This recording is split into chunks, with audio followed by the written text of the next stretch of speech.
when we were telling folks to back things up on floppies. Yeah. And just because it's in the cloud, and I know I've said this many, many times that, Google backs up the backups to the backups, which, by the way, is how they got everything back so quickly, by the way. But the reality is that you shouldn't rely on anybody else to be your backup. And so once a month at least, and often more often, I go into the the Google Takeout and download my stuff. Pictures I have, I download them as well. Now, again, I'm on Greenlight, so downloading 9 gigs of pictures is no big deal for me. Excuse me, 18 gigs of pictures, no big deal for me. Thank you very much. I know you meant that from the heart, or at least from the knuckles, middle knuckle of your left hand. There's arthritis. There's arthritis. What you do is, if you've got enough documents, you start what it does is you go into the data liberation front, you tell it what you want. Usually I download either my documents or my pictures, right? So I have separated those things, and then it zips them up, and if you have enough of them, of course, it will say we'll email you when they're ready. Yeah. And then usually in a couple hours, or in the case of the pictures, it was the next morning, I got an email that said, click here to download your stuff. And in my case, I had said I want a maximum size of 2 gig for each archive. So there were 9 archives, 9 zip files. Okay. And I downloaded them, boom, boom, boom, boom, boom. And now I have all of my pictures saved in 3 places. They're on my phone, they're on Google Drive, and now they're on my hard drive, and then they're backed up to my external hard drive. So I don't, if for some ridiculous thing Google ever went away, or they had another glitch like this, I've got my pictures. I don't have to worry about it. And they make it so ridiculously easy. I cannot imagine that people would complain about that. Yes, if you have very slow data connection, then yes, it's going to take a while. Well, then do that something overnight. But let it happen over exactly. These folks are, well, it's too slow. Then fine. You don't have to do it right then in prime time when everybody else is on the internet. Have it do it in the evening. You can start the procedure, say, when you're ready to call it a night. You go over, start the procedure, turn off your monitor, leave the computer on, and let it do its thing. It's just like when we say, doing the scans. Folks say, well, I don't have time for that. Again, if you schedule those to do them at night, there's no reason that you should be infected. In the first place, unless you're still running that Windows 95 machine, most machines that have been sold in the last 5 years are so powerful that you're not going to notice the scan happening anyway. Yeah. Maybe an 1/8 of a second extra to save something. Yeah. Big deal. But yes, I get it. So as Dave said, leave it on overnight. It doesn't hurt anything. And the electricity, as long as your machine is running well, and your fans are running or whatever, it doesn't hurt to leave it on. Big deal. Yeah, and it doesn't use, it's not wasting a lot of electricity. It's very minuscule, the amount of electricity. I mean, mine are on 24/7. Yeah, mine too. I don't turn them on, because that's more wear and tear, turning it on, turning it off. Because I had somebody, I remember a client one time, say, well, I turn it off all the time. Well, how many times do you turn it on? Oh, maybe 10, 12 times during the day. Just leave it on. That's more wear and tear on the hard drives, those jolts of electricity quick spinning stuff up, than it just leaving it on and running, and probably using less electricity, because it'll go into energy mode. Yep. So save yourself the time and effort. Yeah, there's a lot of, okay, part of it, of course, is we have ancient lore, right, from 20, 30 years ago. Yeah. And yes, when power supplies were giant honking monsters that put out megawatts of heat and everything else. And you saw the meters going around, the electric Exactly. meter going around and But that's not true anymore. It's like batteries. You know, the lithium-ion batteries that we use today do not have memory, do not have the problems that the old-style batteries had. So if you want to charge your phone and let it go down to a third and go back up and charge it and go down to a third, it doesn't matter anymore. We're going to take a quick break, back in just a couple of minutes with Dave Enright. The recently coming in Steve Ray, me, Nick Francesco, and you. It's 19 minutes after the hour. It's Sound Bytes. It's member-supported, thanks to you, Jazz 90.1.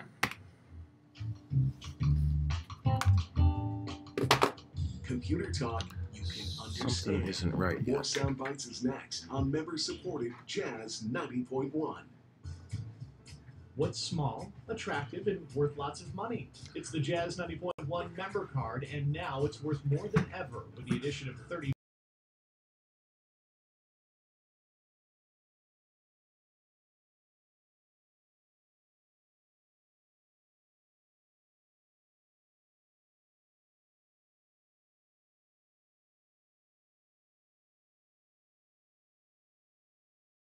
Rick, where are you calling from? $90.10 level and Okay, above hold on, the Rick. Jazz 90.1. For more information on becoming a Rick member, from you Greece. can call 966-5299. Thank you. Or make a donation Boy, online the at accents this week. jazz901.org.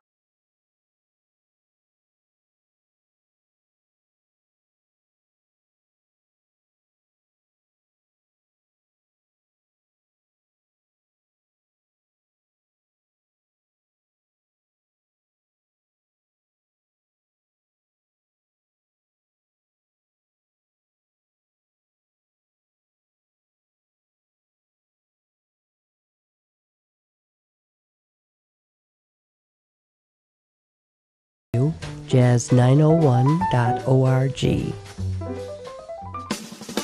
Spread the word. The program that keeps you connected to the latest and greatest in jazz is on your radio. That's right. Each week on the Cool Jazz Countdown, we're taking you inside the music with our new music features and our On the Line segment. So join us, Marcella Shepard, the bass man, and me, Kyle LaRue, for the Cool Jazz Countdown. Mondays at 6 a.m. on Jazz 90.1. The thought of my sons growing up without me inspired me to quit smoking. I talked to my doctors, and then I threw away all my cigarettes, ashtrays, and lighters. I started exercising instead of smoking. Staying away from alcohol when I was first quitting was key. I kept on trying, learned something each time. Do whatever it takes. No matter how many times it takes. We did it, so can you. For free help, call 1-800-QUIT-NOW. A message from the U.S. Department of Health and Human Services and CDC. She is more than just someone I do errands with. He's more than just a companion. He's a friend. I take her to doctor appointments, but we do so much more. She's like a daughter. She's like family to me. She's someone I love to laugh with. She's the reason to get out of bed and get moving. Without her as my senior companion, I wouldn't be able to get out of my house. You can help make independence a reality. Join Senior Corps Senior Companions at seniorcorps.gov. Odyssey Academy Music and Drama presents Disney's High School Musical Junior at the Odyssey Academy Auditorium, 750 Maiden Lane.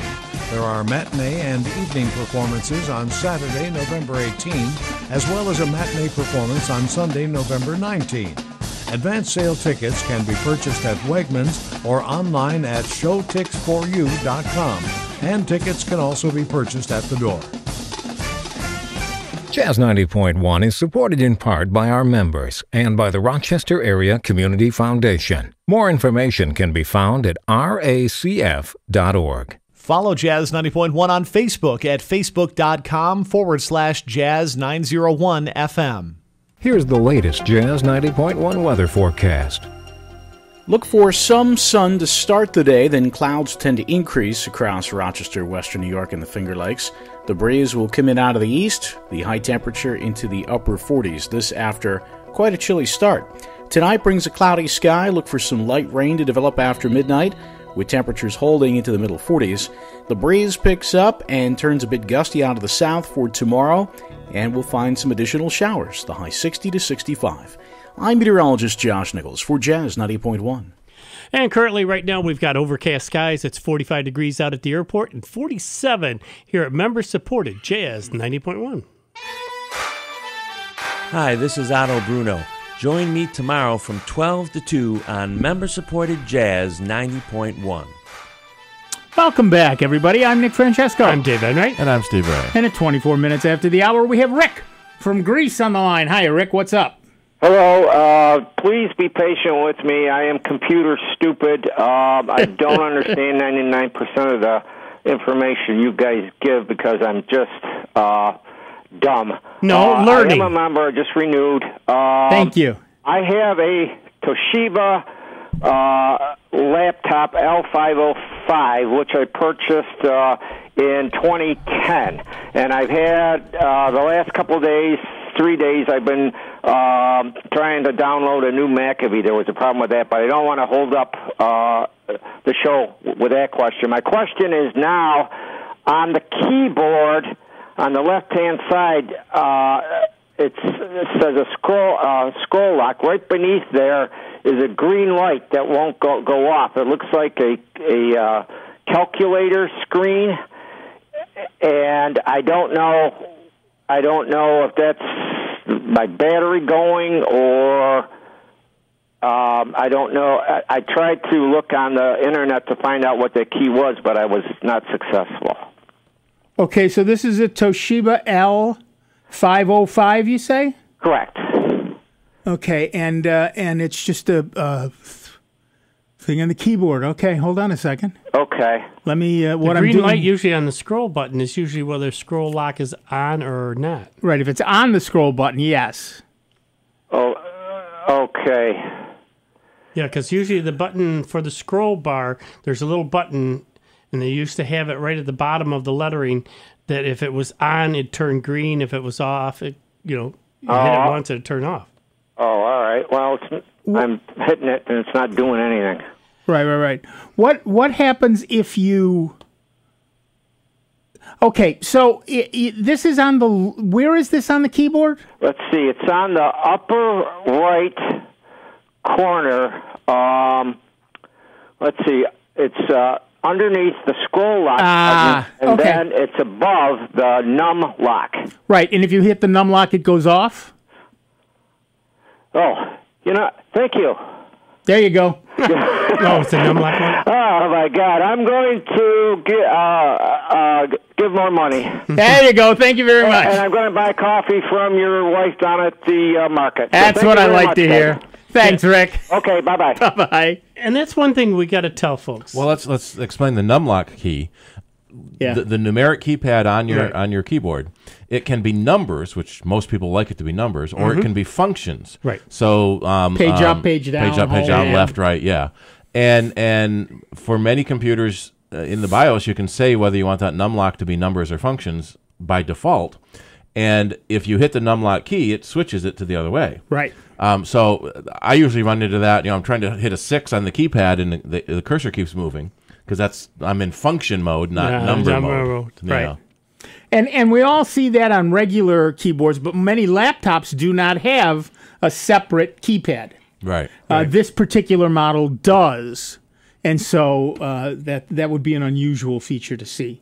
And no, what I was going to say there, though, was Rick, apologizing for a dumb question. The one thing I've said for decades is there's no dumb questions. I've taken exception to that. I have heard some dumb questions, but not from people who call us. Does a milkshake have milk in it? Yeah. There's Well, we're coming up to Thanksgiving now, and I've heard stories from clerks about people that come in and ask for the vegan turkeys. Yep. Where can I get a vegan turkey? Nowhere. No. Nowhere. You can get a tofurkey. You can get a tofurkey. But yes, you're right. Not asking questions is what's dumb. Yeah. Yes, not to not ask it and leave yourself in doubt. That's the dumb thing to do. Yep. Asking it means you need some help with it, and at times we all do on a lot of need help. Things. So that's one thing we've always tried to stride in this show. There is no dumb questions. It's just questions that haven't been asked before. Yep. And sometimes it's interesting how we blame ourselves for some things. If your refrigerator breaks down, You don't blame yourself because the refrigerator's broken. Right. But if your computer breaks down, you always blame yourself. There was a... I don't know what I did wrong. Yeah. You did nothing wrong. Probably nothing. Walt Mossberg recently retired from a columnist. He was a longtime tech columnist for the Washington Post. Wall Street Journal. And so he did 20 years as tech, and before that he did 20 years as a political columnist. Mm-hmm. And one of his first columns, tech columns, was computers are hard. It's not your fault.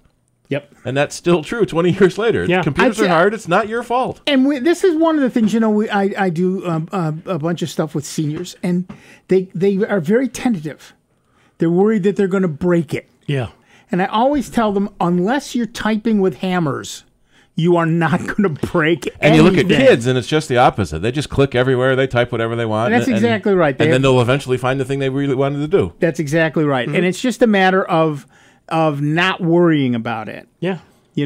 Can you do stupid things on the computer? Sure. Yeah. Well, you can do stupid things on a lot of things. Right. But in general, particularly if you stick to the GUIs. Yeah. Because one of the things you can do, of course, is like delete the Windows directory and stuff like that.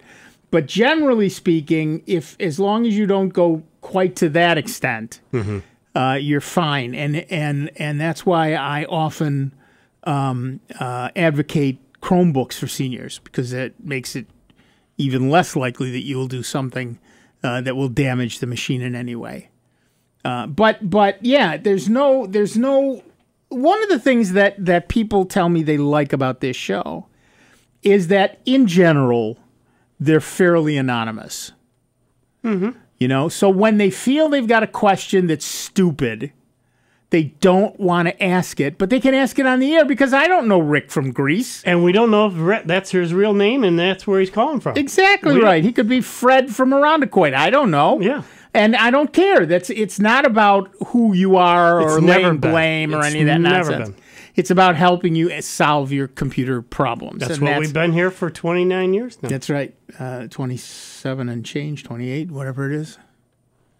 You think I would know this? 28 years, right, 2 months and 1 day. That's how long we've been on the air. 28 years, 2 months and 1 day. Hurtling headlong into our 29th year on the air. Wow. Mm-hmm.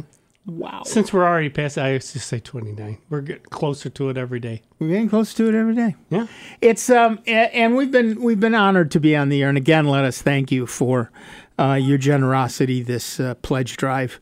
The folks who were kind enough to give us some of your hard-earned cash to keep this station and as far as we're concerned, in particular, the show. Yeah, I mean, on the air. God bless each and every one of you, and thank you from the bottom of our hearts. That's why we come every week, because we enjoy doing it, and we know our listeners love hearing and getting the information, just like, week after week. Folks can't, keep saying, glad you guys are here. You helped me get through this problem, or save my butt doing this or that. If we can do, even just one person, it's worth it. Yep. So, all right, let's read another news story. Man, oh man, I wash my hands, can't do a thing with them. Here we go. New hands? Yeah, exactly. What is this fingers? For its first year of availability, Microsoft offered a free upgrade to Windows 10 for users of non-enterprise versions of Windows 7 and 8. For most people, that scheme ended last July, but one group of Windows users continued to be eligible for a free upgrade even after that cutoff point. Those using assistive technology, such as screen readers, braille screens, or other usability aids. At that time, there was no end date for when those users would have to upgrade, but now there is, December 31st, 2017, just shy of 2 months, folks. And then, after then, even users of assistive technology won't be eligible for a free upgrade. What that means in practice, however, is less clear. The limitations of the upgrade offer have never been meaningfully enforced. People have been testing the ability to perform, Paul Thoreau, who's a columnist, has been testing the ability to perform clean installations of Windows 10 using the media creation tools from Microsoft with Windows 7 or Windows 8 license keys, and this continues to work even with the latest Fall Creators Update. There's no verification that you're actually using assistive technologies or anything like that, and you can just enter the key and the software installs and activates normally. It's possible that in 2018, Microsoft could do something to change this, like remove the update tool and demand that an actual Windows 10 key be used for installing or upgrading.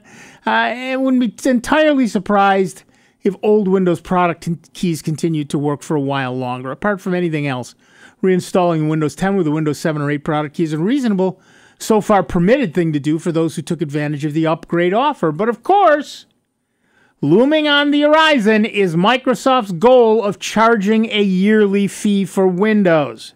So if you've been hemming and hawing about updating to 10, you can still do it for free by using the upgrade tool for about a month, and then you're done. So, are you on Windows 10 yet? Give us a call, 585-966-JAZZ. It's 966-5299. Toll free, 1-800-790-0415. It's in Microsoft's best interest to keep you using Microsoft Windows. Right. So that's probably why they've been a little liberal about the. Easy for you to say. Yeah, apparently not. Yeah, you go to the download update and say, yes, I am using assistive technologies, and it says, oh, okay. Yep. Here's the file. Yep. And so far that's been true. But as we know, Microsoft has stated that their goal is to have everybody pay for Windows every year. Yep. You will rent it, not own it. And they want to get to that point because they want to make money from Windows. But the thing they're also running scared on, though, is Chromebooks. Chromebooks are on the rise because folks are discovering, especially with Google Drive and everything else, and they don't get viruses, they don't get spyware, they don't get malware. You can do just about everything that you do normally on your computer as far as surfing the web, getting the emails, working on photos, doing documents. You can do all that stuff on a Chromebook and not pay that yearly fee that's going to be coming. And that's what Windows S is supposed to solve. It's sort of the Windows type of Chrome OS for really cheap computers. But our fear is that they'll abandon that too. They'll abandon that, and on the other side, manufacturers will put Windows S on really crappy hardware. Well, and we're seeing that. Yeah. And that's sort of the problem with Windows 10 now is there's so much stigma over how bad Windows 8 was. If you're running Windows 7, the shift to Windows 10 is almost insignificant. Right. But because everyone had such a bad taste in Windows 8, there's the fear of running Windows 10. Yep. Mm-hmm. Particularly when you can put it kind of in a Windows 8 mode. Yeah. Yeah. You know, and they still have the tiles on the start button and everything else. People have a bad taste. Yep. But Microsoft is moving toward a subscription model. And, of course, if you stop paying the subscription, you stop having access to your data. We'll see how well that goes over. But they love the idea of Windows S because Windows S locks you into their ecosystem. Just like Chrome locks you into the Google ecosystem, and the store. You know, they have the store, the Google store, the web store, and that makes it likely that you will have you will find everything you need. But again, it only runs on Chrome. And most people only need an email client and a web browser. That's exactly right. And again, and I hate to keep harping on it, but again, I'm gun shy because you wonder how long they're going to support it because Microsoft has the notorious record of introducing something and then abandoning it. Yep. They get people hooked on it, just like this S, and then, oh, yeah, it's not worth our while, can't spend the money and everything else. Gotta Windows cut Phone. Yep. Boom. Gone. Gone.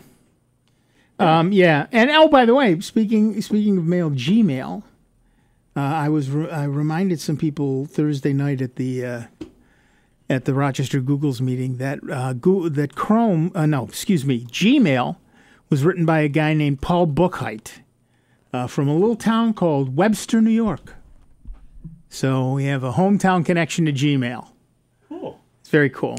Although we shouldn't discount Google for not killing products because they have killed enough. They've killed an awful lot of them. There's a Google graveyard. Yeah, that's what I was looking for. iGoogle was my favorite thing that Google ever had, and they killed it, and it makes me angry to this day. But there's been a lot of those products. Google Talk, Google Health. Well, some of that stuff... Some of them I never heard of. Right, but also... Google Buzz. Google Buzz. But some of that stuff morphed into something else. Google Talk became Hangouts. Yeah. Google Talk, Talk became Hangouts. Buzz essentially became Plus. Plus, and so that's near death. Yeah, it really isn't. I was pointing that out to somebody the other day. They were saying, "Well, Google Plus is dying." I'm in groups that have 100,000 users. It does tend to be more technical people, where Facebook is more the general public. Well, the big thing is, and again, I pointed this out on Thursday, if you say in Facebook, I want to do this in blue, 10 people will say, you're an idiot, you should do it in green. On Chrome, they'll say, that's an interesting idea, let's explore it. And they'll help you do it in blue. Mm-hmm. We're going to take a break. Back in just a couple of minutes. Dave Enright, Steve Ray, me, Nick Francesco, and you 39 minutes after the hour. Sound Bites. Member-supported Jazz 90.1.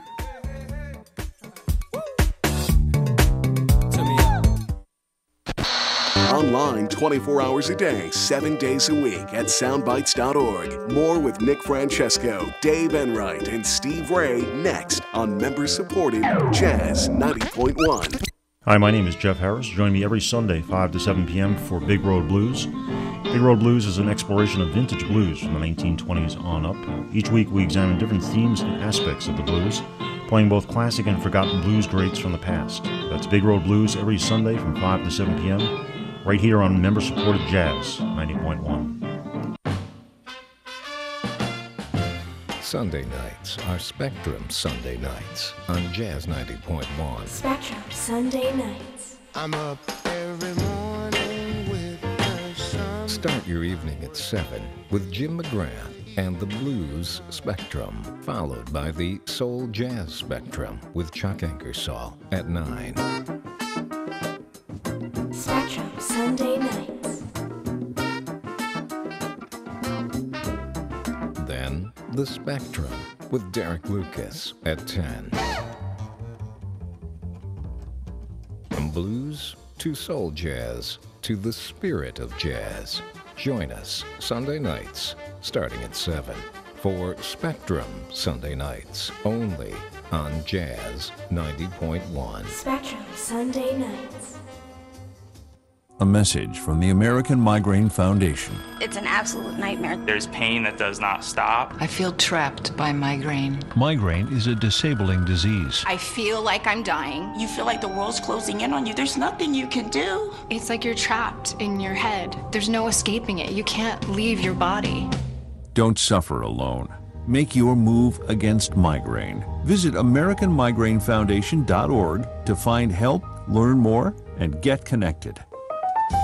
As a Jazz 90.1 listener, you have the ability to leave a lasting gift to the jazz community. By making a planned gift, you can support Jazz 90.1 for many years to come. For more information, contact your financial advisor or call 585-966-2660. You can also find out more about planned giving by visiting www.jazz901.org. Jazz 90.1's live studio concert series continues with the Dave Ravello Ensemble performing a live concert Wednesday, November 8th from 7 to 8 p.m. from the Jazz 90.1 studios. The 12-piece ensemble includes a standard jazz rhythm section, piano, bass, and drums, 3 reed players, and 6 brass, including flugelhorn and tuba. The scope of Ravello's music creates a unique blend of improvised and notated music encompassing the jazz tradition and modern classical music. Be listening Wednesday, November 8th from 7 to 8 p.m. for the Dave Ravello Ensemble live on Jazz 90.1 or listen online at www.jazz901.org. And now, a check of your Jazz 90.1 weather forecast. Look for some sun to start the day, then clouds tend to increase across Rochester, western New York, and the Finger Lakes. The breeze will come in out of the east, the high temperature into the upper 40s. This after quite a chilly start. Tonight brings a cloudy sky. Look for some light rain to develop after midnight, with temperatures holding into the middle 40s. The breeze picks up and turns a bit gusty out of the south for tomorrow, and we'll find some additional showers, the high 60 to 65. I'm meteorologist Josh Nichols for Jazz 90.1. And currently right now we've got overcast skies, 45 degrees out at the airport, 48 here at member-supported Jazz 90.1.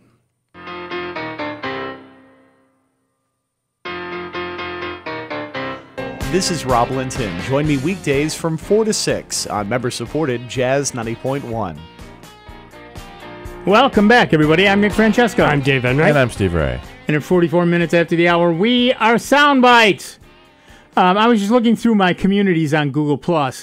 And yes, I'm a geek, so most of my communities are geek communities. But for example, in the 3D printing group, there are 409,000, almost 410,000 members in that particular group. That's pretty geeky, though. Well, yeah, no, it's not. I mean, there are a lot of people who say, I'm just brand new to it. Can you help me? Et cetera, et cetera. And again, as opposed to you're an idiot for doing it that way, you should do it the way I want to do it. Yep. They're actually helping you. Monoprice has a 3D printer on sale for $159. Which one? I'm looking now. It came in my inbox. I almost hate looking at Monoprice flyers because, I want that. I want that. I want that. Yeah, no kidding.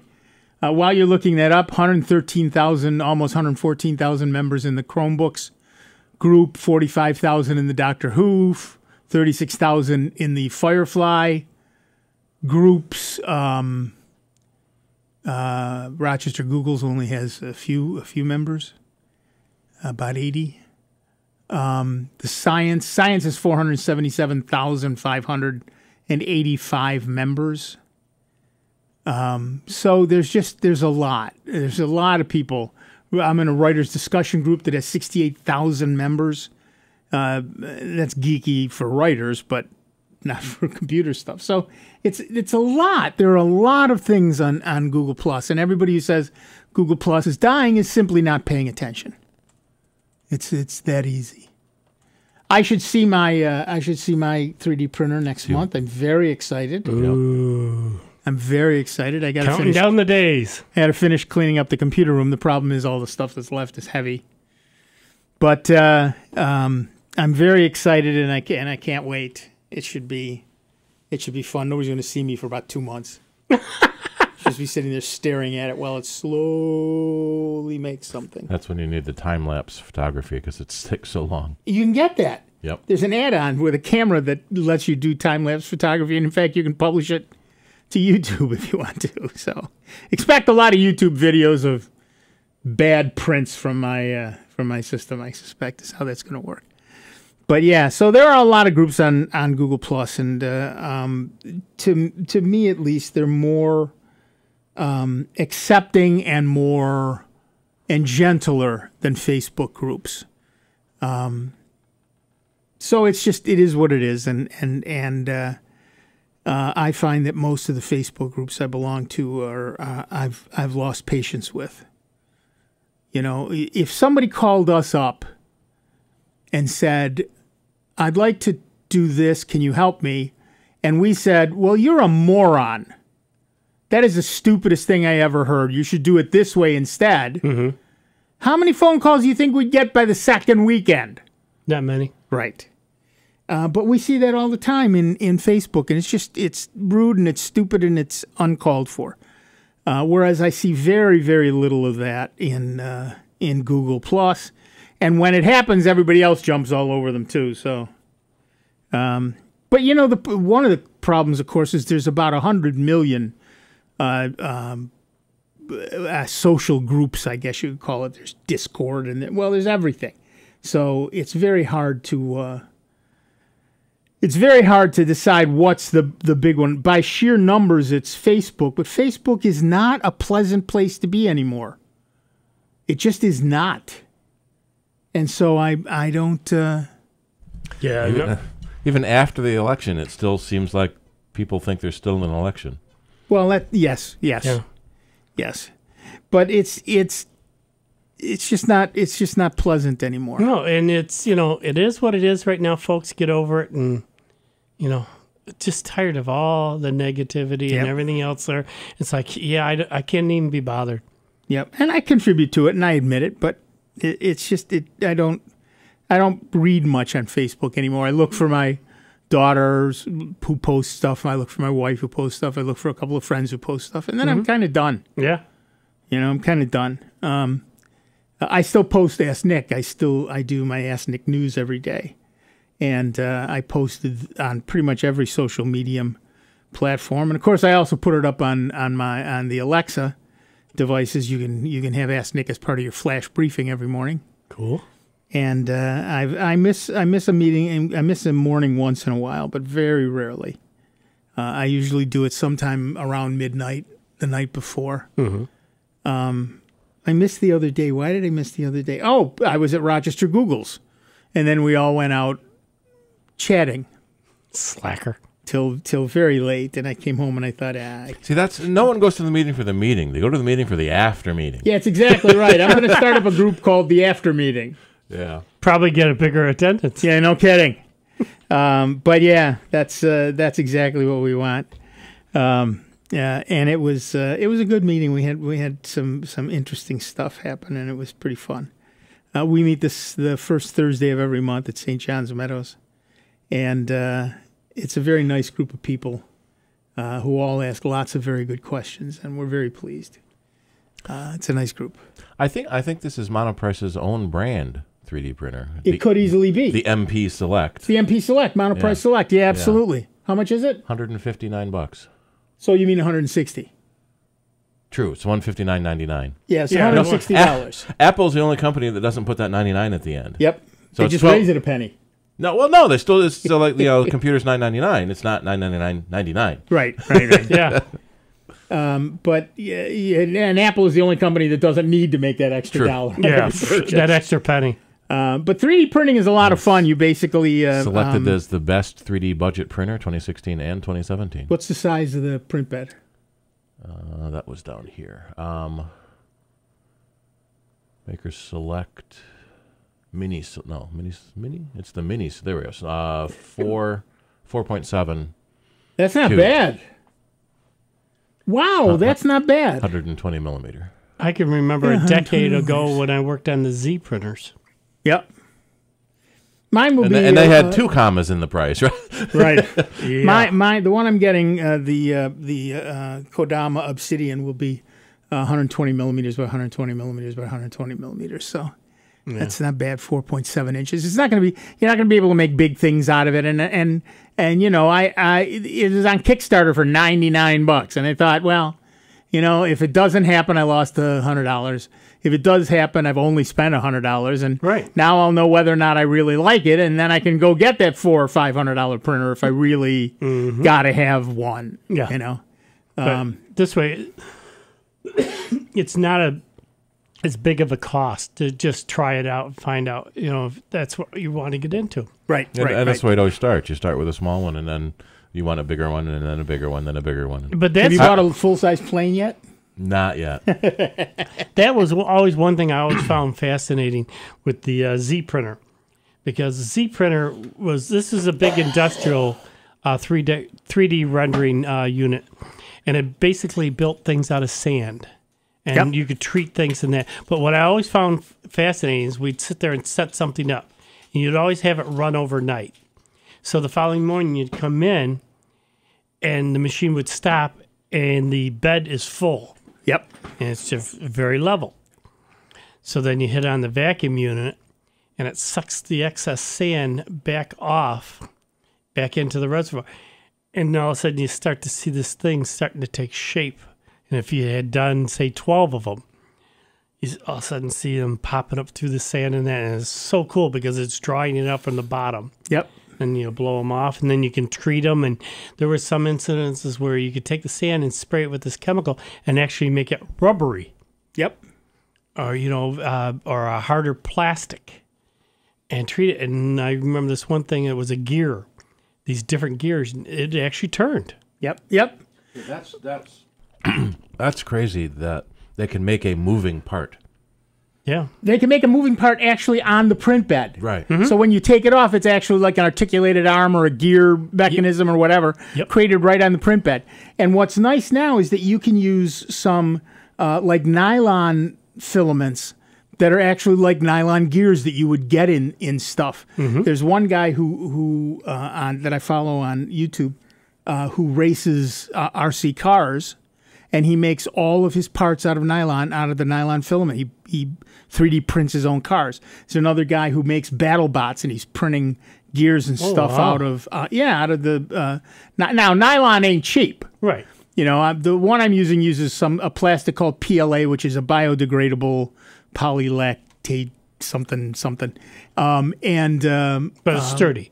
It's sturdy enough for, making things like keychains and like I said, I got a little print bed. Then when it breaks, you buy a new one. And Or build a new one. Build a new one. You Yeah. make a new one. You just throw in the G code and hit print. And Now, can you do multiples on that? Yes. Well, whatever the print bed will take. So it's 4.7 by 4.7 by 4.7. All right. So whatever you can fit in there. So if you say have four small objects. Sure. Now, can you layer them? You can't print anything in midair. Okay. It's got to be on the bed. It's got to have some sort of connection to gravity. Okay. Right. So to a solid surface because of gravity. So yeah, but you can build tall things. Okay. Right. So you could build a rocket. Or whatever. So that's cool. And people do that, and there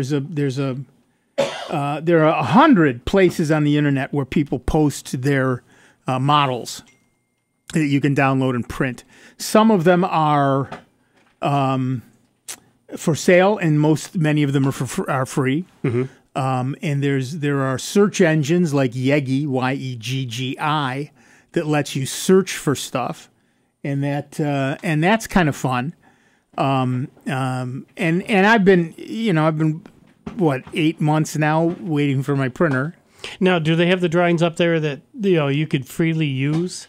Yes, yeah, that's what I'm saying. Everything okay. I've got is free. Okay. Is free because I'm not going to pay for something that I don't even know if I can print yet. Right. Right. So but I've bookmarked hundreds of different things that I do? want to make, including, by the way, NASA. And I don't have it here in front of me. NASA has a whole section of models of lunar landers and rockets and lunar excursion models and surface of the moon and various craters and features and things.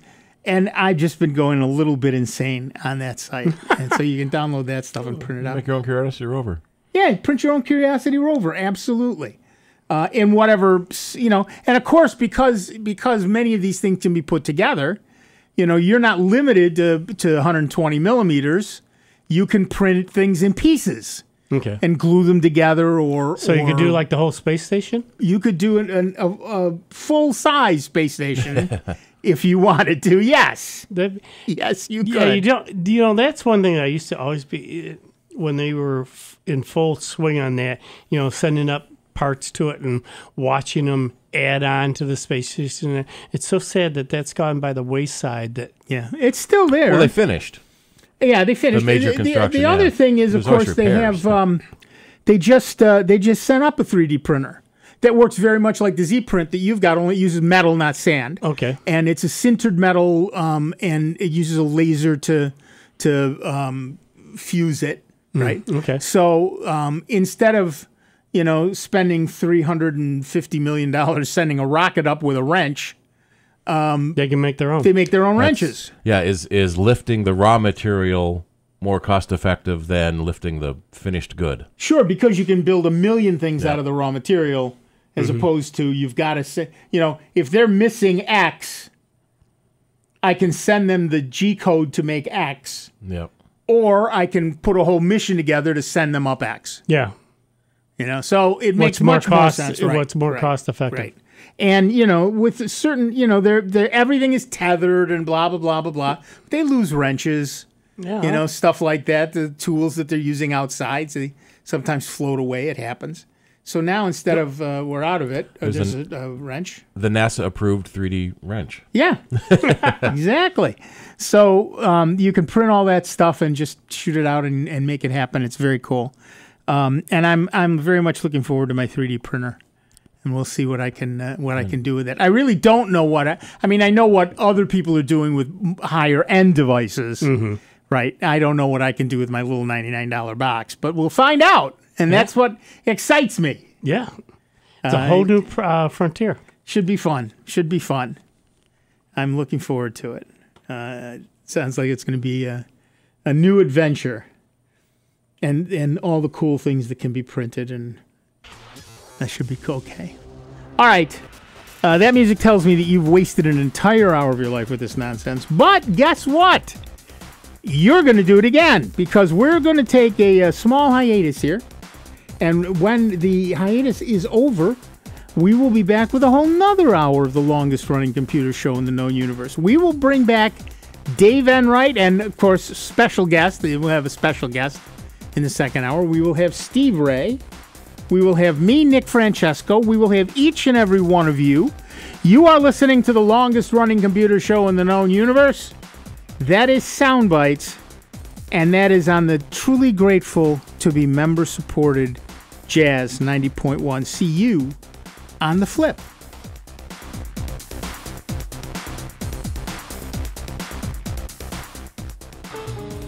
WGMC Greece Rochester, a public service of the Greece Central School District. Jazz 90.1. On Facebook at Jazz 901 FM.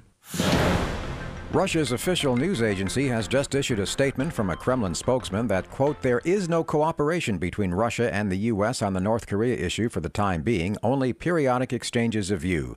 This as Russian President Putin and President Trump may meet in Vietnam this coming week as they both attend a conference there. Before that, though, the president has a meeting with Japan's prime minister on his current Asian tour, as we hear from Ryan Nobles. Meeting with the leader of Japan, Shinzo Abe. He'll also play golf with him as they discuss the important matters facing the Asia-Pacific region in this, what will end up being the longest trip of the Trump administration to date. A 10-year-old undocumented girl with cerebral palsy is out of the hospital in Texas after being detained and put into deportation by Border Patrol agents. Rosa Maria Hernandez was stopped by Border Protection last month when she was sent to a hospital in Corpus Christi for emergency surgery. The NYPD doubling security for tomorrow's New York City Marathon. I'm Michael Toscano. Contributions over the years made through our pledge drives have brought great programming to our listeners. Creating a legacy gift to benefit Jazz 90.1 builds a bridge from one generation of public radio listeners to the next. Please remember Jazz 90.1 in your will, trust, or general estate plans, and join our Jazz 90.1 Legacy Society. You can also find out more by visiting www.jazz901.org. Time is running out. There are only 3 northern white rhinos left in the world, but together we can turn things around. The San Diego Zoo Global Wildlife Conservancy helps support groundbreaking solutions like our frozen zoo, which stores the genetic material of more than 10,000 individual animals, including rhinos. So we can offer our thick-skinned friends a little extra protection from extinction. Join us now at endextinction.org. Are you planning a vacation? Take the great savings you receive with your member card with you. Order a travel card to enjoy 2-for-1 benefits while you're away. Visit membercard.com/jazz901 to order travel cards and pay just a small fee to cover shipping and handling. You can also use the member card mobile app to take advantage of benefits at your destination. Don't have a Jazz 90.1 member card? Become a member today at the $90.10 level and above to receive yours. If your skin could talk, would you listen? As your skin, I forgive you. I forgive you for damaging me before prom, on spring break, and at tanning salons. But if you continue to tan, I hope you can forgive me. Forgive me when I start developing wrinkles and age spots. Forgive me if I develop melanoma when you're only 22. Protect your skin from the second most common cancer in young women 15 to 29 years old. Learn more at spotskincancer.org. A message from the American Academy of Dermatology. Hey everyone, let's all stop what we're doing and take a moment. You see? Every moment can be kind of special. But they can be loud moments, goofy moments, dorky moments, it doesn't matter. Because every time dads like us take a moment like that to spend with our kids, well, it's pretty momentous. So let's take a moment to make a moment. Call 877-4DAD-411 or visit fatherhood.gov. Brought to you by the U.S. Department of Health and Human Services and the Ad Council. Jazz 90.1's live studio concert series continues with the Dave Ravello Ensemble performing a live concert Wednesday, November 8th from 7 to 8 p.m. from the Jazz 90.1 studios. The 12-piece ensemble includes a standard jazz rhythm section, piano, bass, and drums, 3 reed players, and 6 brass, including flugelhorn and tuba. The scope of Ravello's music creates a unique blend of improvised and notated music encompassing the jazz tradition and modern classical music. Be listening Wednesday, November 8th from 7 to 8 p.m. for the Dave Ravello Ensemble live on Jazz 90.1 or listen online at www.jazz901.org. Hello, this is evening host Mike Velasquez. Please join me every Monday night for Jazz Horizons at our new time, 8 p.m. to midnight, here at member-supported Jazz 90.1. Welcome back to America's longest-running computer show, Soundbites, on member-supported Jazz 90.1. Get online now. Call 966-JAZZ. That's 966-5299. Toll-free 800-790-0415. Or submit your question by email at soundbites.org. Once again, here's Nick Francesco, Dave Enright, and Steve Ray on member-supported Jazz 90.1. Welcome back, everybody. I'm Nick Francesco. I'm Dave Enright. And I'm Steve Ray. And in 5 minutes after the hour, you are hurtling headlong into the second hour of the longest-running computer show in the known universe. That's right. It's Soundbites on the truly great and solely member-supported Jazz 90.1. And by the way, speaking of solely member-supported, we are honored and delighted to announce that we made our goal. We had, of course, the last few weeks, we've had a pledge drive.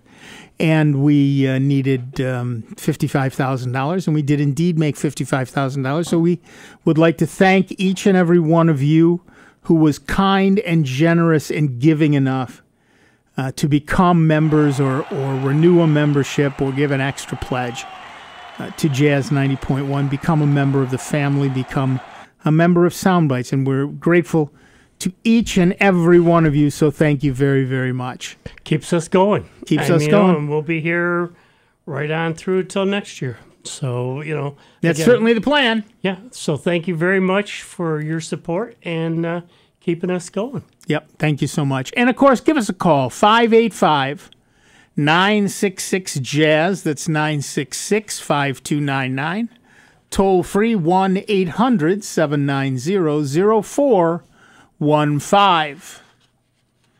Here we go. Apple released its fourth quarter fiscal financials. This fourth fiscal quarter financials this week, showing numbers that beat most analysts and Wall Street's expectations. But you know what? They do that every quarter.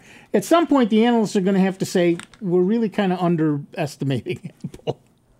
The company's total revenue reached $52.6 billion, which is up 12% year over year, and beating its own $52 billion projection. You think, well, it only beat it by 0.6, but that's $0.6 billion.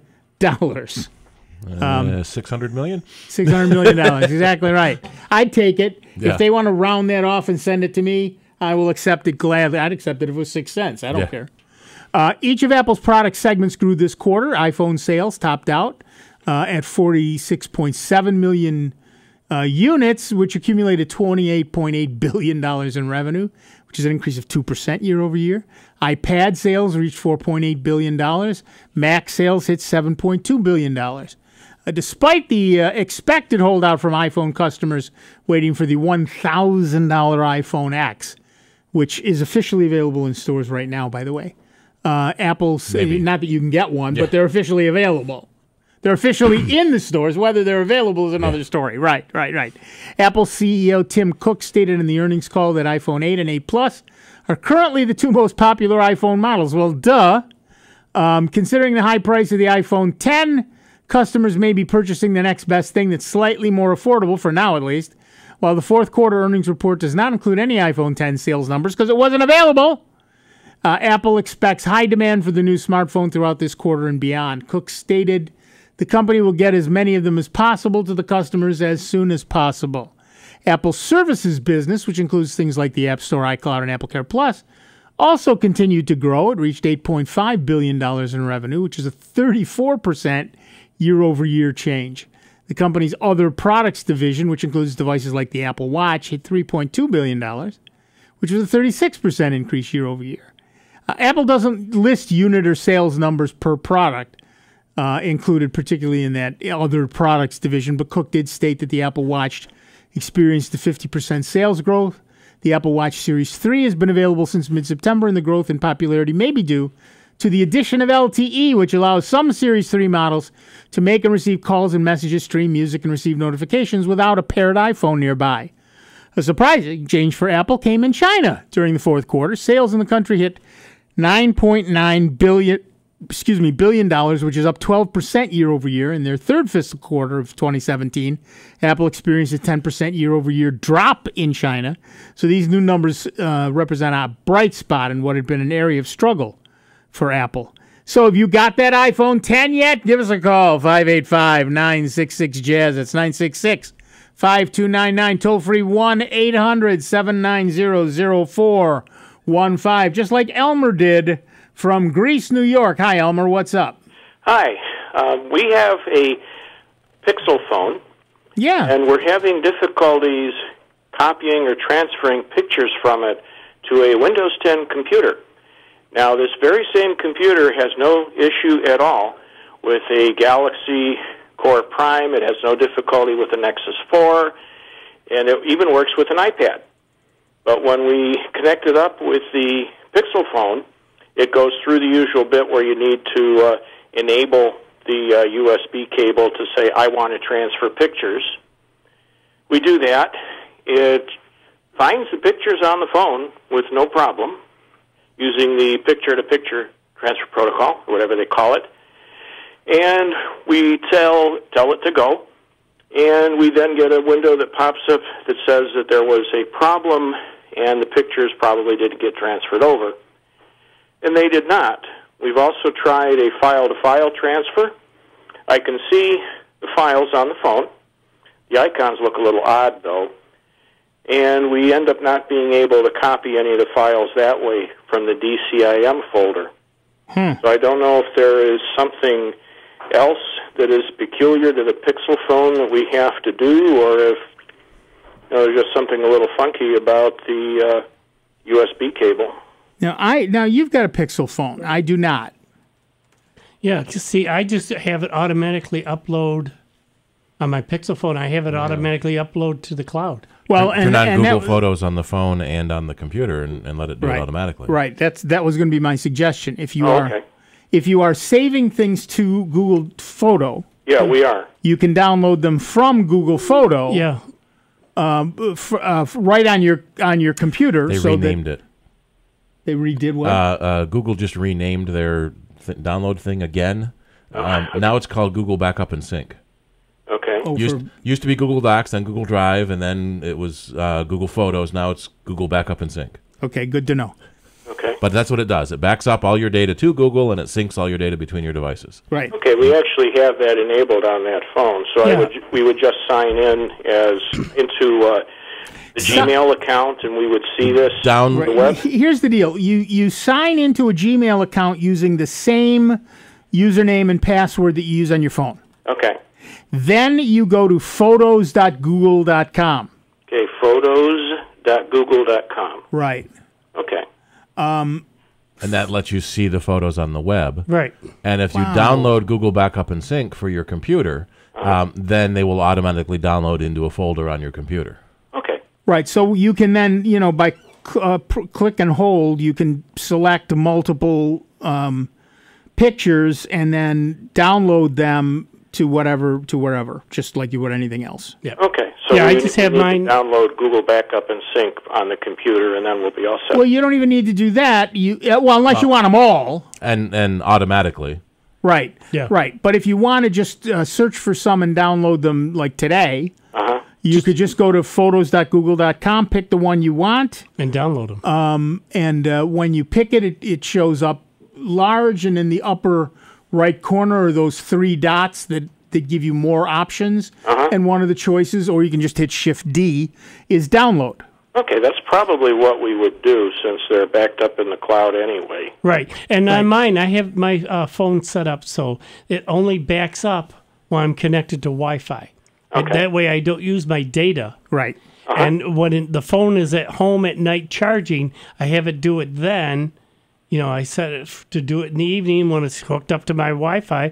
It doesn't use any of my, any time on my plan, so it works. Yeah, that's what we've done with our other Android phones, and it's worked out fairly well for us. Yep. So once the thing is up there, any device that can connect to the internet, which is pretty much every device you have nowadays, can download those pictures as long as you've shared them to the person who, to the account that owns that device. Okay. That sounds good. We'll give that a shot. Sure. Thanks. Thank you very much. Yep. Bye-bye. Bye. The other interesting thing is that when something is in Google Photos, one of the things you can do, you can put them in albums if you want to or whatever, but you can also share. You can share individual pictures. You can share albums. And so I have an album that I share with my wife, my daughter, and my sister and brother-in-law. So any family pictures that I take, I just put in there immediately.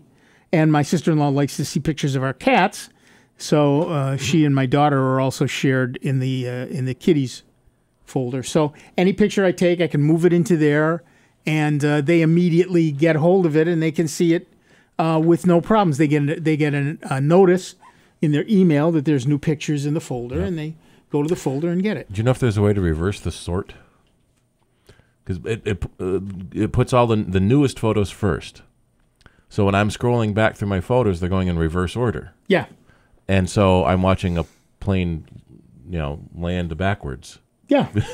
Yeah. I'd rather have the newest at the bottom and then show them in chronological order. I do not know if you can do that. That's a lovely question. Let's ask Google if Google can sort Google. Right. You should. I don't know. That's a very good question. I do not have an answer for that. I didn't see There's a settings section. It may well be in the settings. While you look for that, we're going to go back to the phones, and we're going to talk to Victor from Arundecoit, New York. Hi, Victor. What's up? Hi, guys. Two questions. First, getting a hold of Rob Linton, do I call the business office during the week, or is he there now? No. No, it's the weekend. No. Okay, so I would call this number during the week and get a hold of him? Yes, you would. Okay. Now, my real question. On my wife's cell phone, she's got a Samsung Galaxy S7. She gets calls from her number. In other words, her number is calling her. Oh, nice. Mm-hmm. Is there any idea what that is? It is possible, and many people are doing it nowadays, to spoof a phone number. Okay. And so, does she answer the phone? Does she know who's calling? Well, it's her number. Her number calls her phone. And when she answers, who's there? Well, she doesn't answer. She just deletes, doesn't accept it. Right. So it's likely to be somebody who's spoofing the number. Although they usually don't spoof your own number, because that's Usually obvious. they They usually spoof nearby numbers. So if your number is 555-1212, they'll spoof 555-1200, and you'll think it's somebody nearby. Right. But generally speaking, what you can do with any phone number is block it. So if she blocks her phone number from calling her, she won't receive calls from that number, but it won't stop her from making calls. Okay, that's all I was concerned about. Okay. It's also possible that one of her contacts accidentally has her number in it. So her number is in Joy's contact, and when Joy calls her, it shows that call ID.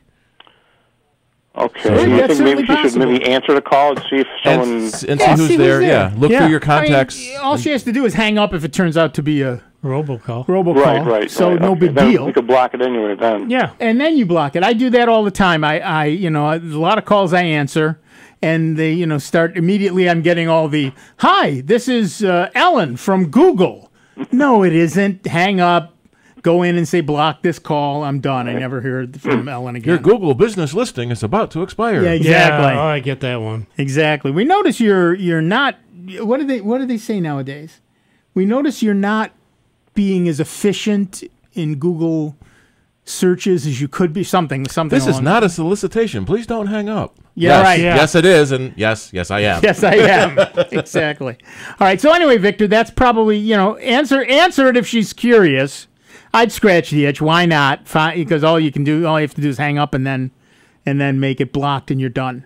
Right. Yeah, I'm going to tell her right now. Okay. Thanks, guys. Yepper. Goodbye. Have fun. Harvey's Pizza. I have taken to answering calls from total strangers. "Hi, thanks for calling Soundbites. You're on the air. What's your question?" Yep. And I get, "Hello?" And I said, "Yeah, what's your question?" "Hi, I'm from Google. This is a radio show. Yeah. Do you have a computer question?" No, I'm from..." Goodbye. Yep. I read a story about a tech support person who got called by fake tech support. Oh, good. And reversed it and said, well, I think your Windows computer has a virus. You better and scared the fake tech support guy. Yep. That's funny. All right, listen, we're going to take a quick break, but we'll be back in just a couple of minutes with Dave Enright, Steve Ray, me, Nick Francesco, and you. Give us a call, 966-5299, 1-800-790-0415. It's 19 minutes after the hour. It's Soundbites. It's member-supported Jazz 90.1. Computer talk you can understand. More Soundbites is next on member-supported Jazz 90.1. If your skin could talk, would you listen? As your skin, I forgive you. I forgive you for damaging me before prom, on spring break, and at tanning salons. But if you continue to tan, I hope you can forgive me. Forgive me when I start developing wrinkles and age spots. Forgive me if I develop melanoma when you're only 22.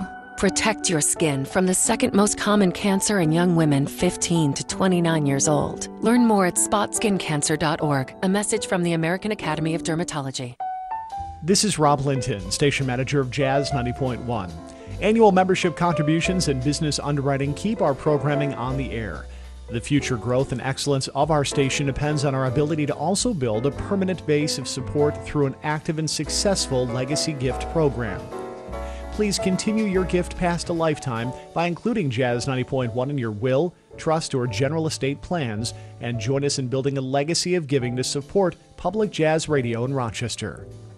For more information on planned giving, you may visit jazz901.org or call us at 966-2660. Thank you.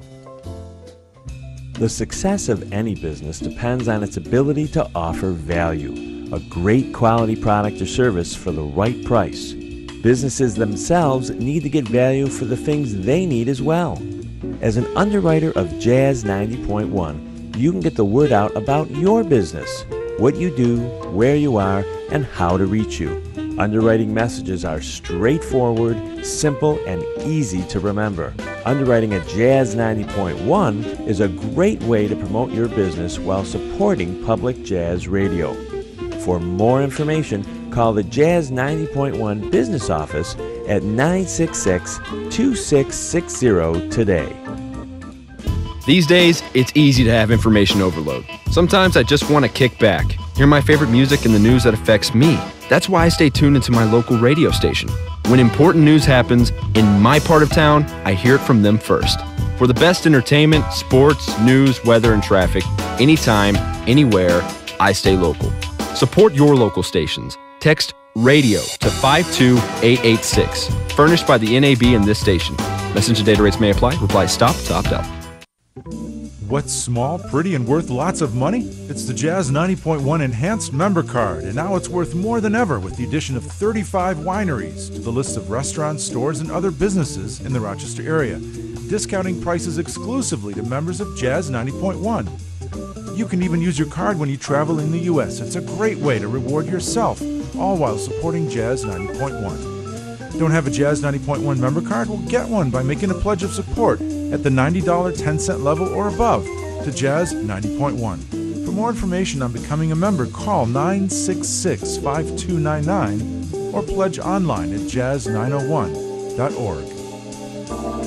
Jazz 90.1 Swing and Blues Radio on the net hosts a show called At the Crossroads, an hour of the very best in blues. I'm your host, Brad Zwicker, and the program airs Thursdays at 6 p.m. Eastern Time, live streaming at jazz901.org. With classic cuts, 2-song spotlights on new releases, and lots of great music, ATC is all about the blues and nothing but. Thursdays at 6 p.m. Eastern Time at the Crossroads, live streaming at Swing and Blues Radio at jazz901.org. Here's the latest Jazz 90.1 weather forecast. Look for some sun to start the day, then clouds tend to increase across Rochester, western New York, and the Finger Lakes. The breeze will come in out of the east, the high temperature into the upper 40s, this after quite a chilly start. Tonight brings a cloudy sky. Look for some light rain to develop after midnight, with temperatures holding into the middle 40s. The breeze picks up and turns a bit gusty out of the south for tomorrow, and we'll find some additional showers, the high 60 to 65. I'm meteorologist Josh Nichols for Jazz 90.1. And currently, right now, we've got overcast skies. It's 46 degrees out at the airport and 47 here at member-supported Jazz 90.1. Hi, I'm Jim McGrath, host of the Blues Spectrum. I hope you can tune in this Sunday evening from 7 until 9 for some of the best blues around here on member-supported Jazz 90.1. Welcome back, everybody. I'm Nick Francesco. I'm Dave Enright. And I'm Steve Ray. And at 24 minutes after the hour, we are Sound Bytes.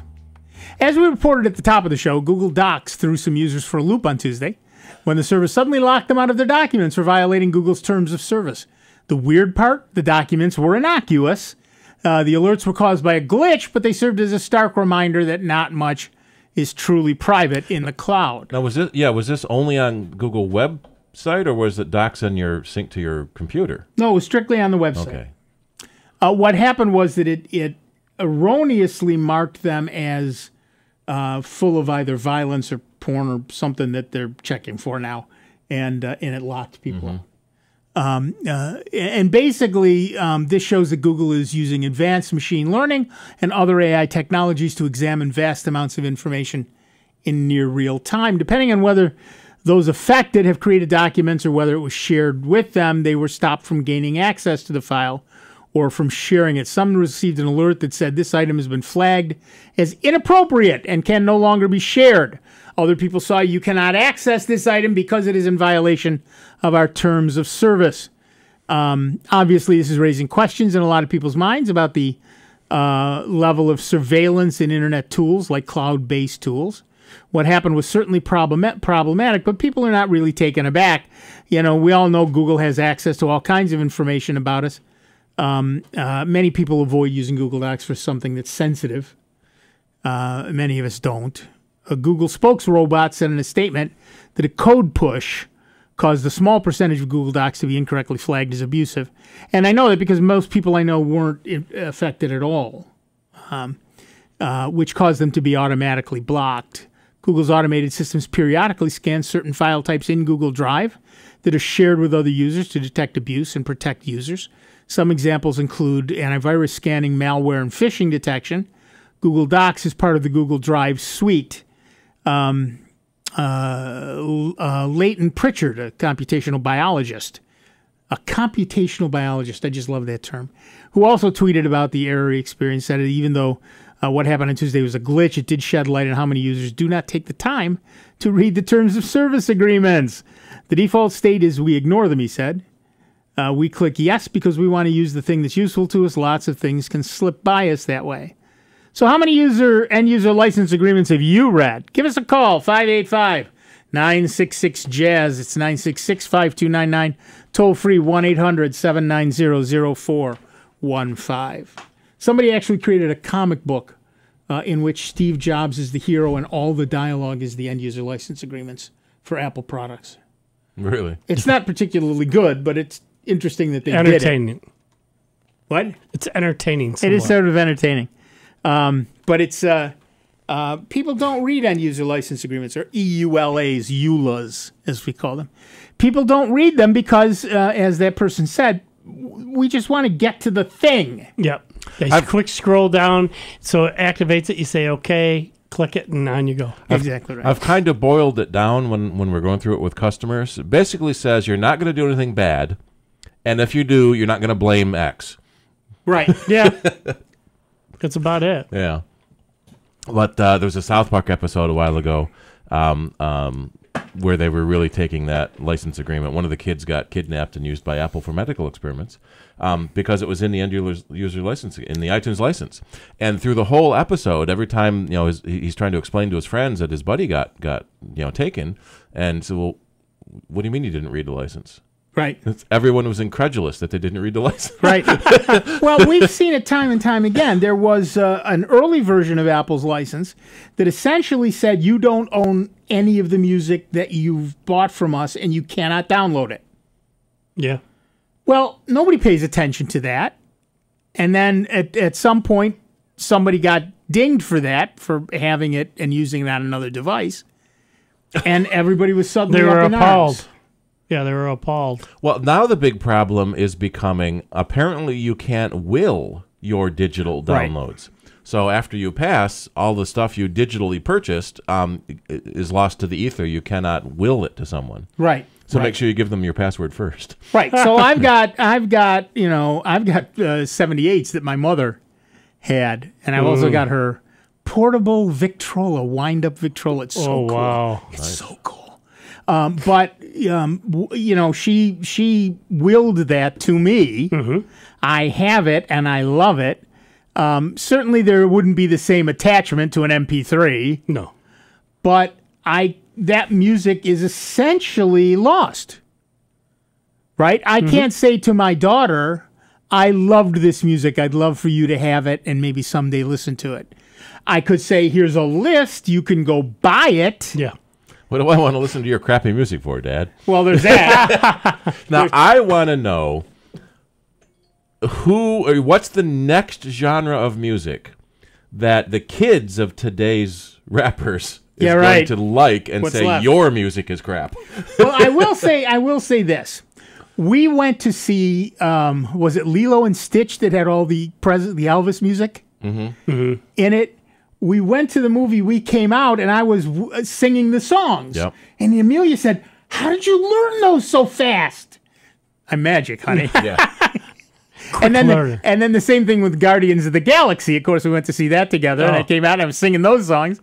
And Amelia said, "That's all your music, isn't it?" I said, yeah, absolutely it is. Yep. Absolutely it is. Of course, driving the van around, I hear a lot of the kids now ask for this station or that station, and it's like, I used to criticize my parents for their music, that it was way out. Yeah. Yeah. How could you stand listening to that? Yep. I find myself in that position. We had a rule in our house when I was a kid. Sinatra, Damone, Martin, Mantovani was my family. Yeah, that was the rule in our house. If it was an Italian singer, we could listen to it. Those were the albums that we had. But some of the stuff that I hear nowadays. Yeah, I gotta get my XM radio back. There was an episode of Futurama which takes place 1,000 years in the future, where Fry is moping around his apartment listening to 80s rock, and Leela, his girlfriend, comes in and says, "You just can't sit in your underwear listening to classical music all day, 1,000-year-old music." Yep. The one thing I find disturbing, and I can go from one station to the other within an hour.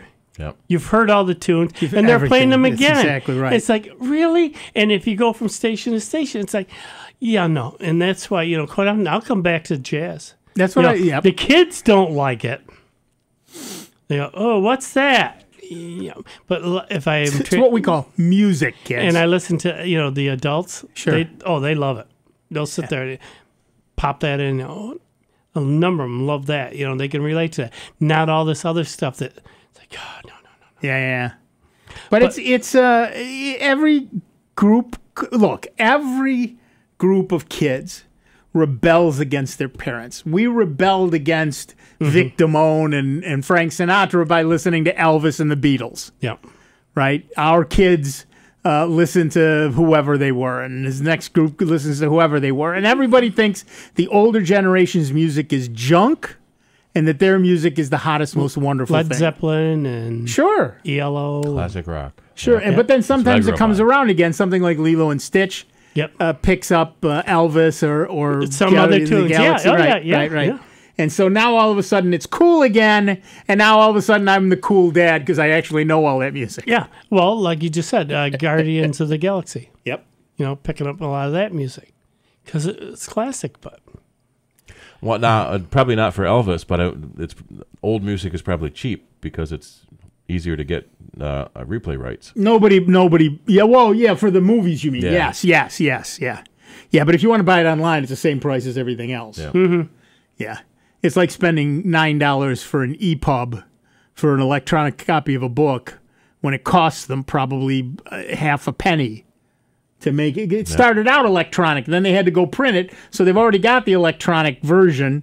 There you have it. But double dipping. Yeah. Well, God bless them. Mm-hmm. That's why I read a lot of the self-published stuff, the Kindle stuff that people self-publish. So we'll see. I'm working on a new book, so that's going semi-well. What's the topic going to be? Care to say? I do not care to say at this point. Okay. Oh, but that's I all right. will have Well, that, I will hopefully to have be that soon. announced. Yeah, it'll be to be announced. That's good. We'll see what happens. But it's I've been seeing a lot of books. Do you need to use a pseudonym? Do I need to use a synonym? Pseudonym. Pseudonym, yes. No, not for this one. Not a bodice ripper? There are, a friend of mine, I've been interested in romance novels from the writer's side for a very long time. Because when I sold computers, a woman came in and bought an Osborne. She bought 3 Osborne computers. I said, what do you need 3 of them for? And she said, I'm a writer. And I'm tired of typewriter. I want to learn a system, but I don't want to ever learn another system. So I'll buy 3 of these, and I'll put 2 in the closet. And when one dies, I'll take out the next one. And when that one dies, I'll take out the next one. And that ought to last me the rest of my life. Yeah. So I asked her about it. She's a romance writer. Because I said, well, I read a lot. Maybe I've read something you've written. She said, no, you haven't.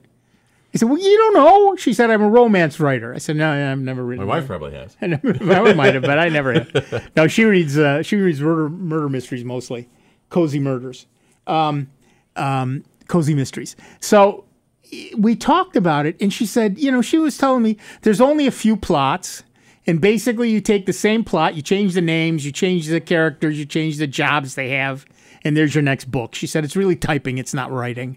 She said, and I said, well, is it lucrative? She said, now this is in the 80s. She said, I make about $300,000 a year. I also only work about 4 months a year. Wow. And I thought, okay, that's a decent... yeah, as long as you can get something that people are going to like. Well, and that's just it. But so for a while, apparently, romance novels waned in popularity because nobody wanted to be seen reading a romance novel because they had a bad cachet, right? Mm-hmm. Yeah, people were embarrassed. But now, when you're just holding an e-reader, nobody knows what you're reading. So romance novels have surged in popularity again. Don't have to hide the comic book behind the math text. Right, exactly. So we're seeing a lot of that. And also, of course, the more porn-like romance novels have become very big lately, too. We had an older customer come in today to get a new computer, and so we look at his old computer. He said he's 87 years old, and he bought his last computer 8 years ago. And he said, I thought this was going to be the last computer I ever bought. And now he's in for another one. He said, and so I'm saying, oh, all right, we'll see you for your next one. Yep, exactly. But it's well, that's the big thing. People still tend to think of computers as something that's going to last them 20 years. They're really not, and they never have been. But nowadays, particularly, they're really not. We talk about dog years, 7 human years to a dog year. Computers are like 10 to 15 human years to a computer year. Right, right. So that 5-year-old computer is really old in computer terms. And that's another reason people are going for Chromebooks. Yep. If you spend $300 every 3 years, well, there's $100 a year. Or even every year. Or even every year. But you can get something that will last you a very long time because it's not obsoleted. Because everything happens in the web, they can update the software and you instantly have it, and it doesn't have an impact on your working because all the work is being done on the server side. Yep. Nothing to worry about. Right. So that's a very different proposition from I have to update my Windows, I have to update my Mac, and then I have to update all the software that comes with it because I'm missing out on the new features. When I go into my Chrome, my Google Docs, I know that I am getting the latest, newest features every single time. So when Google, for example, added voice dictation to Google Docs, I didn't have to download anything, I didn't have to change anything. It was just suddenly there, poof, in the menus, voice typing. Oh, okay. And I had it. So that's another reason that people prefer. It used to be called software as a service, SaaS, SaaS. People loved it because it meant that you didn't have to do anything. No downloads, no changes, no updates, no screwing around, no nothing. And that's why people also love Chromebooks. They update in the background. All you have to do is restart them. So if you I'm working here, if it was updating in the background, when it was done, it would give me this little thing, and I could just shut it down, go home, open it up, and I get the newest version. All right, we're going to take a break. Back in just a couple of minutes with Dave Enright, Steve Ray, me, Nick Francesco, and you. It's 39 minutes after the hour. It's Soundbites, and the truly great and truly grateful to you that you stepped up to the plate and kept us member-supported Jazz 90.1. Online 24 hours a day, 7 days a week at soundbites.org. More with Nick Francesco, Dave Enright, and Steve Ray next on member-supported Jazz 90.1. Hey, at our startup, my team and I move at the speed of tech 24/7. Bottom line, I just want the news that matters. So I turn to my local radio and TV stations. I want to hear from people who live and work in my town, people I know and trust. For the best entertainment, sports, news, weather, and traffic, anytime, anywhere, I stay local. Support your local stations. Text RADIO to 52886. Furnished by the NAB in this station. Message and data rates may apply. Reply stop to opt out. This is Jazz 90.1 station manager Rob Linton. And I'm Diana Marie Russo, a Miss America organization contestant from Rochester. Did you know that over 5 million Americans are living with Alzheimer's disease, and every 66 seconds someone in the U.S. develops the disease? Treatment for patients suffering from Alzheimer's disease can be difficult for everyone involved, especially the patient. Music has been proven to affect those with Alzheimer's disease in positive ways. Research has shown that Alzheimer's patients can remember rhythms and recall melodies, even in advanced stages long after they have stopped recognizing names and faces. Memory care homes often use music as recreation since it brings patients pleasure. Beyond the entertainment value, music can also help stimulate lost memories and even help maintain some cognitive functioning. Studies have also shown that music may reduce agitation and improve behavioral issues that are common in the middle stages of the disease. Jazz 90.1 and I have collaborated to bring music to patients suffering with Alzheimer's disease through the donation of gently used AM/FM radios. Jazz 90.1 is accepting these gently used radios now and will donate them to local memory care facilities for patients to enjoy. If you have a radio that you're not using any longer, why not turn it into a gift for someone who truly needs music? For more information on how to donate radios for Rochester's Gift of Music, please visit jazz901.org or call 966-2660 and follow us on Instagram at giftofmusicroc. Thank you for supporting this project and for bringing local patients the gift of music. Jazz 90.1's live studio concert series continues with the Dave Ravello Ensemble performing a live concert Wednesday, November 8th from 7 to 8 p.m. from the Jazz 90.1 studios. The 12-piece ensemble includes a standard jazz rhythm section, piano, bass, and drums, 3 reed players, and 6 brass, including flugelhorn and tuba. The scope of Ravello's music creates a unique blend of improvised and notated music encompassing the jazz tradition and modern classical music. Be listening Wednesday, November 8th from 7 to 8 p.m. for the Dave Ravello Ensemble live on Jazz 90.1 or listen online at www.jazz901.org. Jazz 90.1 weather. Look for some sun to start the day, then clouds tend to increase across Rochester, western New York, and the Finger Lakes. The breeze will come in out of the east, the high temperature into the upper 40s, this after quite a chilly start. Tonight brings a cloudy sky. Look for some light rain to develop after midnight, with temperatures holding into the middle 40s. The breeze picks up and turns a bit gusty out of the south for tomorrow, and we'll find some additional showers, the high 60 to 65. I'm meteorologist Josh Nichols for Jazz 90.1. And currently, right now, we've got overcast skies, 46 degrees out at the airport, and 48 here at member-supported Jazz 90.1. Howdy, folks. This is Dan Gross. You can listen to me Mondays, 6 to 8 p.m. here on member-supported Jazz 90.1. Welcome back, everybody. I'm Nick Francesco. I'm Dave Enright. And I'm Steve Ray. And at 44 minutes after the hour, we are Soundbites. Yay! Imagine Kermit the Frog. Yay! We are here, and we are delighted to be taking your calls at 966-5299, toll free at 1-800-790-0415. And in just a moment, Dave, are you ready? We have Andy from Greece on the line. Hi, Andy. What's up? Hey, Nick. I was listening to you as I was driving around today, and you were talking about, the kids and the music and everything. Yeah. And there was an old expression, or one that I've used a number of times, is, I hate it when I open my mouth and my parents come out. Oh, ain't that the truth? And used to take my younger son to school in the morning because there was no bus for the high schoolers from where we lived, and I had a full-size conversion van, so I'd have a full bus by the time I got to school. And the kids were always complaining about how I used to play the oldies channel. So one morning I'm sitting there, and there was a Beach Boys song on, and I'm looking, and the heads are all moving, and they're all mouthing the words, and I'm thinking, okay. And then one of the kids said, how come we always have to listen to the oldies station? I said, and how come you all know all the words to all the songs? And they get this funny look on their face and started laughing. So. Yep. Yep.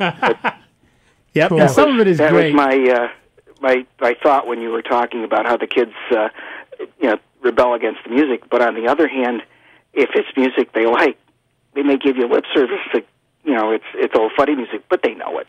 Right. And then of course my daughter got into, what were those movies? Pitch Perfect? Yeah, the singing ones. Pitch Perfect music, and that's all music from my era. And Glee. Right, and Glee did probably the same stuff. And so, I would know all those songs, and my daughter would go, Dad, how do you know that music? Did you see the movie? No, honey, I saw the originals. Often in concert, which is why I can't hear a dang thing today. Mm-hmm. Well, you guys have a good weekend, and we'll be listening next week. All right, thanks, Andy. Thank you. But yeah, we do. There are many times when I was raising my daughter that I would stop and just look up at heaven and go, "Yeah, okay, you win," because it was very clear that I was either being my mother or my father, and that's how that works. We rebel and then we are them. Mm-hmm. That's like how I that said, works. listening to the music now, it's like, it's painful. Yep. It's painful. What can I say? Yep. Well, it's not your music, and that's a simple truth. That's just the way it is. Just because I think it's junk doesn't mean that it is junk. True. Yeah, no, it's true. It is junk. But if I think it's junk. If I think it's junk, if you think it's junk, it must be junk. But the thing of it is, though, is I go ahead and play it because the kids enjoy it, and they sit back and you can hear them singing along with it. They know all the words and all that.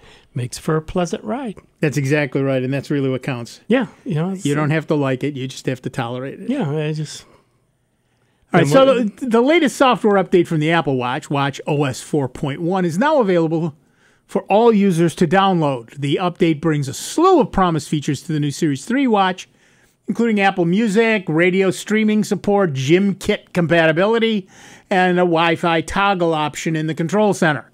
The Apple Watch Series 3, you guys couldn't turn off the Wi-Fi? Man. No, it was something weird. When you go to a spot that has a captive portal where you have to answer yes or no, yeah. When the watch joins that Wi-Fi, there's no way to answer yes or no. Ah, okay.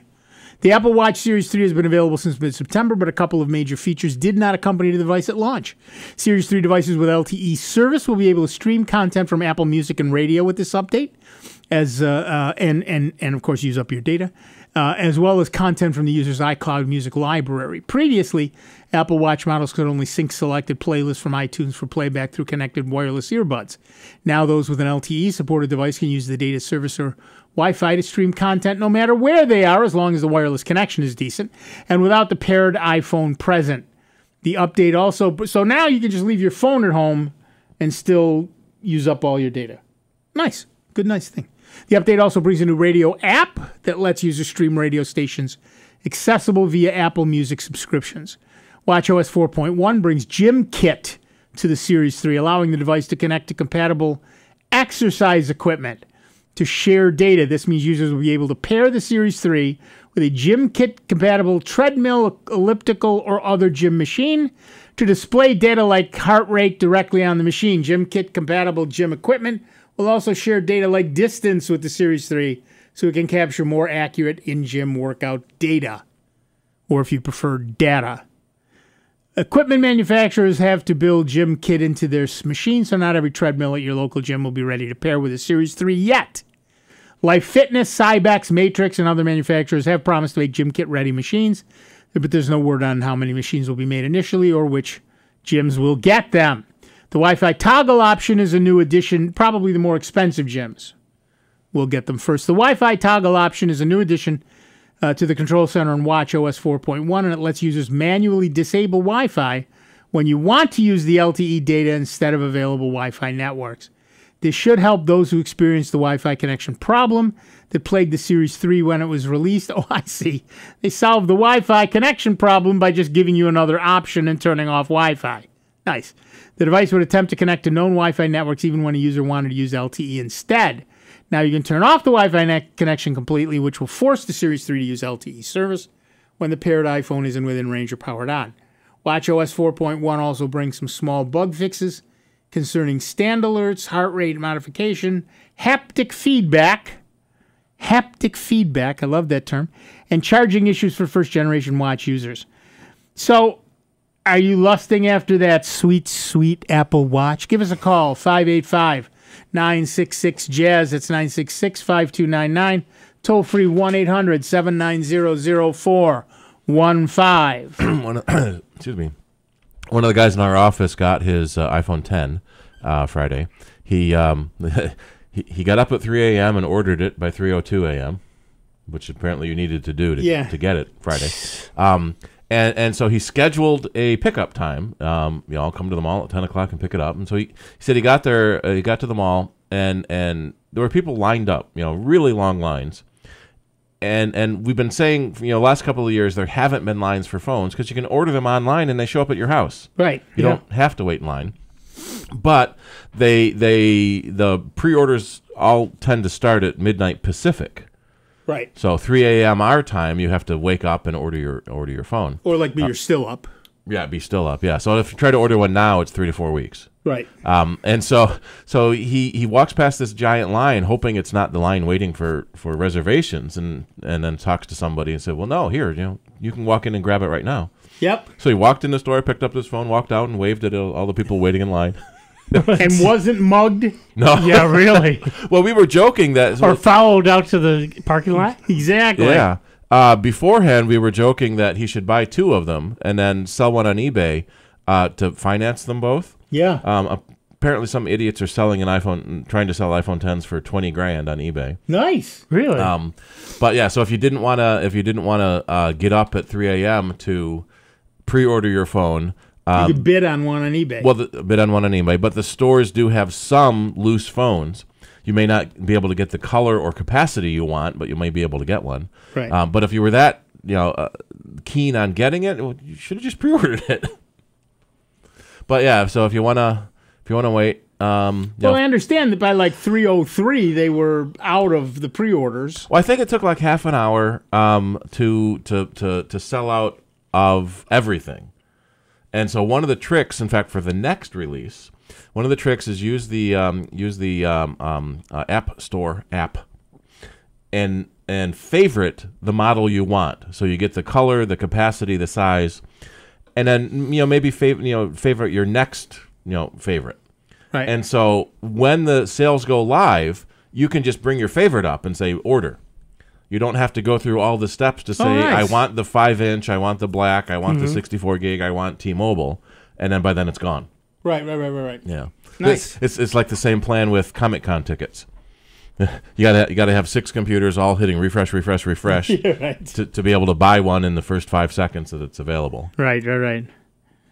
But yeah, so people were very excited to get their new iPhones and unboxing. The Animoji is taking the internet by storm. The animated emoji is one of the features. Bohemian Rhapsody is going around with all the little the chicken and the fox and the duck and. Oh right.